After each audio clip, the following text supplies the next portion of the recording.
Hey there, scavs! Those of you who hang out in the Discord server probably noticed the recent announcement from Fundog. They have a survey they want us to take to help them adjust the gunplay in the game, find out what's wrong with it and how they can address it, and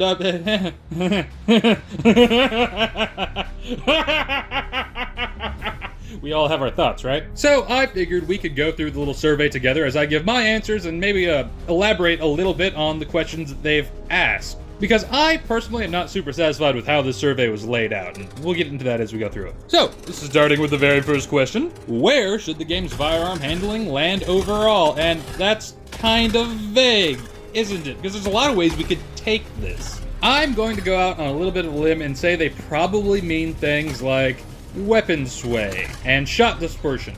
Which I'm not opposed to existing in the game, like we don't need to have a bunch of hit scan weapons, but I don't think that should be where they focus the balancing personally. So I'm gonna say about in the middle, but what does the middle mean? I don't know, and I don't think anybody knows, and I think that's a big problem with this survey.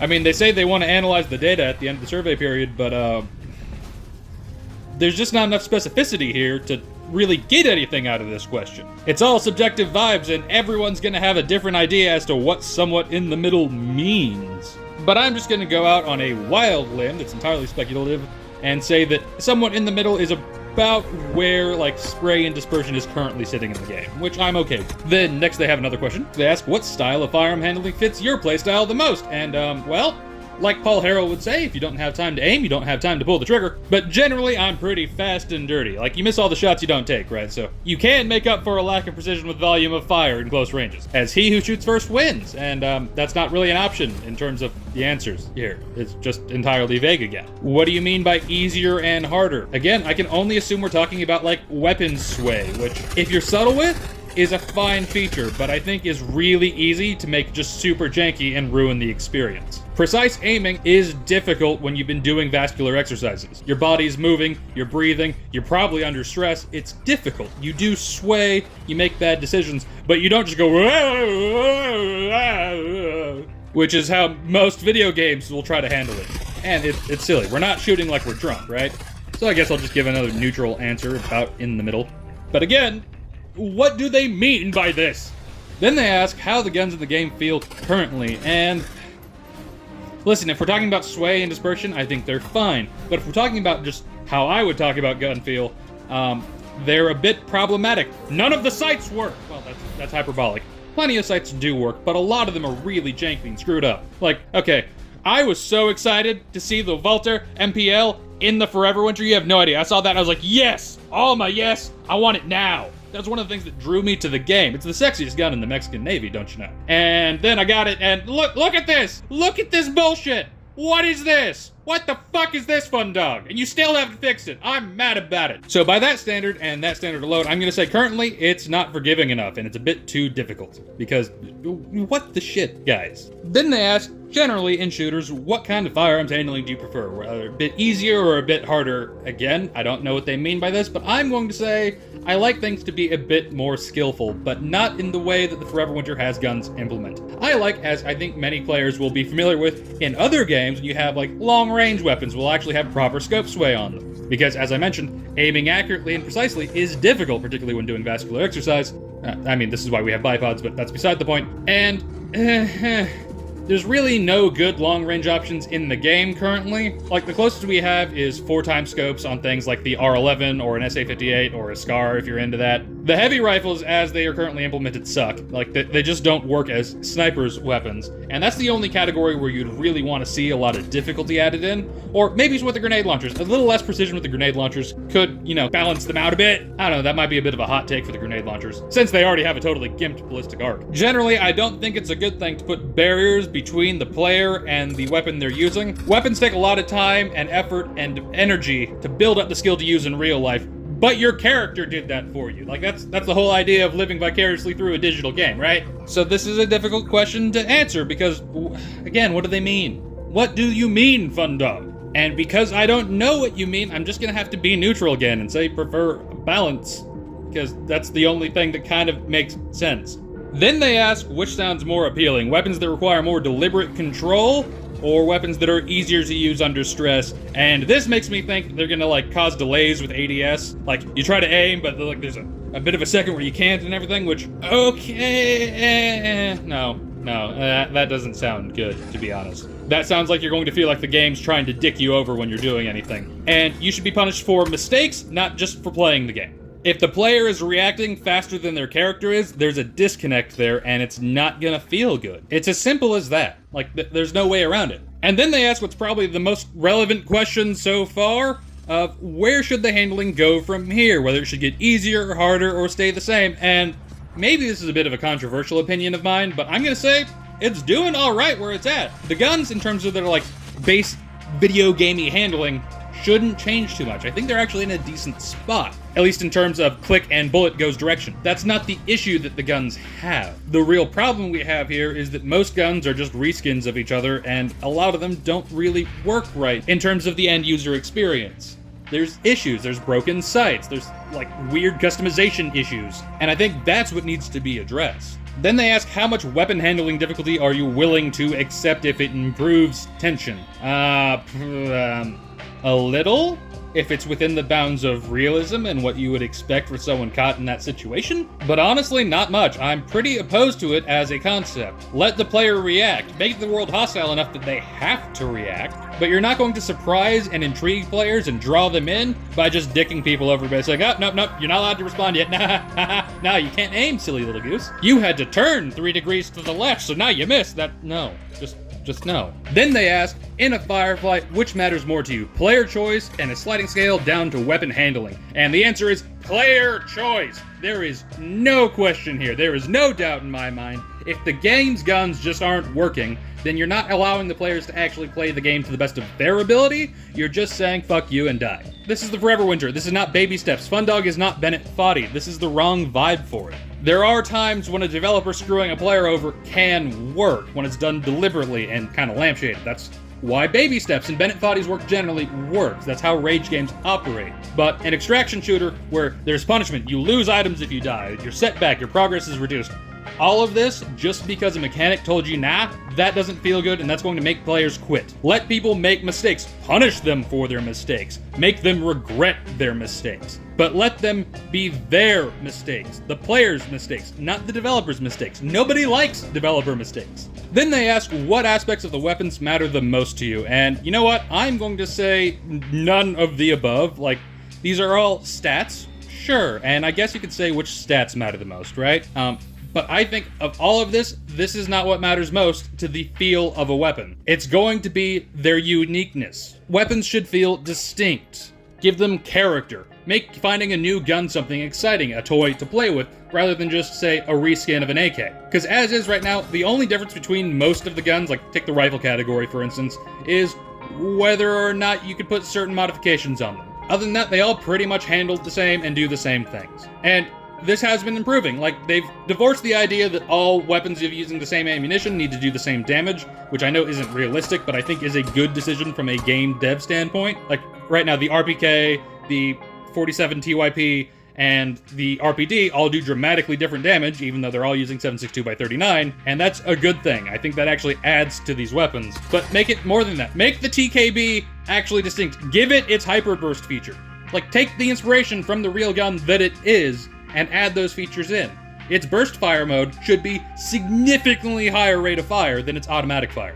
Because that was the entire point of the TKB 0146, like, from the beginning. That's what it was for.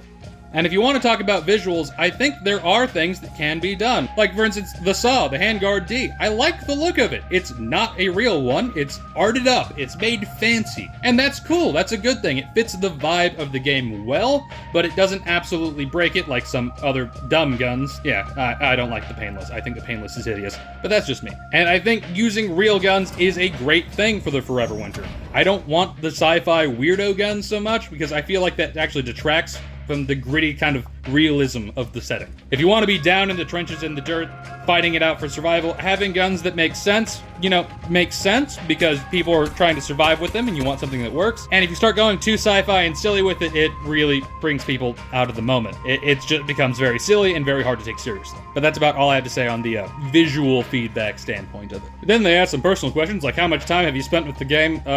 Too much.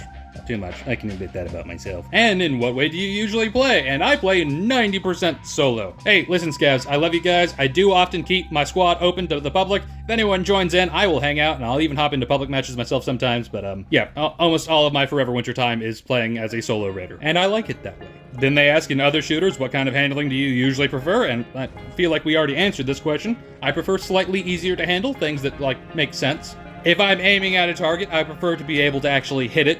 And then, do you use guns primarily in first person or third person? And I will answer that right off the bat. Almost exclusively in first person. I do not understand the scavs out there who like third person. Like, that's just utterly beyond me, and I can't comprehend it, to be perfectly honest. But you do you, we can all like games different. Then they give us the firearms mood board. What do you think of these guns from 1 through 5? And, like, I have answers, but just off the bat, notice there are no shotguns. Why are there no shotguns? Why do we have thrown weapons but not shotguns on this list? Shotguns are some of the best weapons in the game. Why are they not here? They're definitely better than frag grenades. Whatever. These are my answers. Then they have the optional question where they ask us to write in why, and I get the distinct feeling this probably won't be read. But even if it is screaming at clouds, I'll tell you my answer. The heavy rifles are lowest ranked for me because I think they're extremely poorly implemented in the game. None of them are powerful enough to justify their usage, with the possible exception of the AT-43 mass, but it's a very special edge case. Particularly the 20mm anti-tank rifle, that's just, it's so useless. The fact that you need a headshot to take out most enemies is silly. Just to point out the, like, use difference, this is 7.62 by 39 like the ARPK uses, and this is what the 20mm is firing. Do you think they might do significantly different damage? I'm getting overheated, I apologize. The grenade launchers are powerful, but ultimately rather uninspiring. There's not a lot of customization there, and they feel very, very samey. And the category just doesn't have a lot of variety, let's be honest. A big improvement here would be just different types of grenades, to be honest. Like, I would dig some cryo and incendiary grenades just for funsies. Alas, we'll see if we get fancy sci-fi 40 Mike. I don't think we probably will. Submachine guns are largely indistinguishable from the rifles in terms of their actual usage. You're either using a 45 and it's like a 308 gun, or you're using a 9mm, which is a slightly worse everything else. These are really only useful in terms of, like, maybe class differentiation, but everyone can wield rifles, so submachine guns aren't that useful, let's be perfectly honest. The thrown weapons, the grenades, are useful as a supplemental source of damage. Like, if you don't have a good way of dealing with dense groups of enemies, cluster grenades are very powerful if you don't have something that can handle that in the rest of your loadout, but it's pretty situational, and a lot of times I'll bring them, but not use them. 45 auto pistols are good, and everyone loves the M79, but other than that, that's a category that's very underutilized, and doesn't really have any unique selling points to it, which is unfortunate. Rifles are the most popular guns in the game for a reason, as they are the best all-rounders, and they can be used by every class of scav, so why wouldn't you use the rifles? And the LMGs are pretty much undoubtedly the best weapons in the game, but only a select few characters can use them. And they're quite rare, so not a whole lot of people do use LMGs. So they don't get anywhere near the amount of playtime that they really should, which is a shame. And then shotguns just weren't in the questionnaire. They just weren't there, even though they're kick-ass. Like, they're way, way, way too short range, and the spread is way too wide to be anywhere near, like, within a million miles of realism. But that's fine for gameplay balancing, because I think the current iteration of shotguns works really well in the game. And they're probably my single favorite category of weapon. But Fundog just didn't ask about those. So I don't know what data they want to analyze if they're just leaving major weapons categories out. And then finally they ask, if we could change one thing, what would that be? And my answer is, change the sights. Fix the sights. Let people aim right. Fix the sights, Fundog. Literally nothing else will matter until the sights are fixed. That is the primary barrier between people and enjoying the gunplay right now, is they have iron sights that do not line up right. There are so many guns out there that people would be using that they will just never touch. And this is why. And that's the end of the survey. Yeah, I'm not too happy with it. I think most scavs probably aren't. It's rather vague and silly. Let's be real. And I don't want to just be super negative about this. Fundog is trying. They are asking for feedback, so you should hop on the feedback channel and start talking to them. Say what the issues you have are, because, like, they're trying to ask, but their communication skills are, let's just say, far from adequate. This is kind of a pointer that Fundog really needs a media manager, like someone to actually talk to the player base. This is going to be a bit of an aside, but old school RuneScape, a lot of their mods are on Twitter/X, whatever the hell you want to call it. I don't use that platform, but that has allowed the player base to actually form a community with the developers and for feedback to be real, for people to talk about what problems they see and how they should be addressed in real time. And I think that's something that Fundog should really look into. Not so much surveys, not trolling the Discord server, not trying to analyze data, which for the love of God, I hope they don't mean they're gonna have ChatGPT read through it, but actually just talking to people in an open forum. I think that's the only way they're gonna get any real good information. And you know, scavs, hop to the Discord server. Go tell them that. They do have a feedback channel. Anyways, this was a short video just made spur of the moment because, well, this happened. But like all of my videos, it's brought to you by the fine scavs appearing right now. These are the Patreon supporters, and their donations have been going to getting upgraded audio equipment, which I can now say is happening. The improvements won't really show up in the next couple of videos because those are already in production and the microphone hasn't arrived yet. But soon, very soon, scavs, the audio should be improving on the channel, and I'm stoked. I hope you are too. All right, have a good one, everyone. Bye-bye.